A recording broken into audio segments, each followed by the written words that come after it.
Here's showcasing the OLYGIVE Protective Case for the Nintendo Switch OLED. Now, let's be honest, this is very Pokemon Pikachu themed in colors without actually calling out Pokemon. It's kind of got the yellow, the lightning bolt, and it definitely is reminiscent of Pikachu from Pokemon. So, particularly is a nice and attractive looking case and cover for your Nintendo Switch OLED if you're a fan of Pokemon, particularly if you like Pikachu. So, that works really well for kids. It also comes with a whole bunch of different thumbstick variants for different heights, different thicknesses, and different textures if you like using thumbsticks. And it has this nice little case here where you would put your physical game cartridges inside of it as well. So it comes with the hard shell for the centerpiece as well as the controllers of the Nintendo Switch OLED. So we'll put it all together and show you how it looks.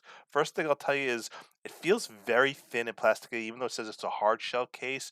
It is pretty shallow. The plastic is really thin. Sliding in the center console is pretty easily do. Just make sure it lines up and it's the right dimensions. Make sure that the case is on right. And you'll know it's right if the stand on the back of the Switch is actually able to open and pull out from the back of the case itself like this so you can stand up. So that's how you know that the case is on right. Make sure all your ports are available and it's pulled over and snug.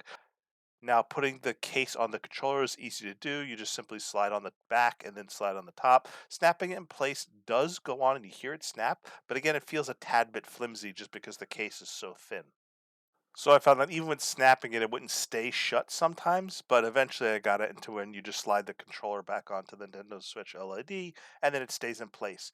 So then we'll go ahead and we'll do the left controller next. Again, you just slide the controller into the bottom part of the case, align the top part of the controller case, and then slide it on, and then you're ready to go. And again, it feels really thin. It says it's a protective case, but it is on the thinner side. I would have appreciated if they made the latches snap a little more securely because I found it could easily just pop open from time to time, depending on if you're going to give it to your kids and they're going to be a little rough with it. It can kind of pop off a little easily. Putting the thumbsticks on is fairly easy to do, and again, you have various tip sizes and thicknesses here to just really customize to your preference. I'll put a yellow one here on the left thumbstick, and I put a taller brown one on the right thumbstick.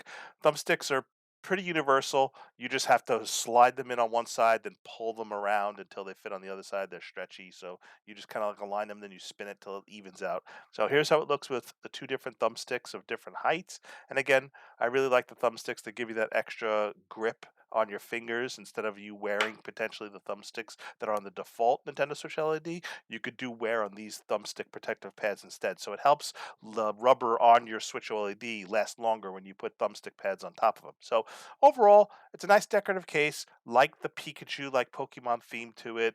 It is a little on the thinner side. I wouldn't say it's super protective against drops. It's more likely a decorative case than it is a protective case, but it looks good. And I do like that they include a matching cartridge holder where you can hold 8 games. You know, you can see here you have 4 cartridges on the bottom and the top. And so it's an easy way to transport your cartridges with you.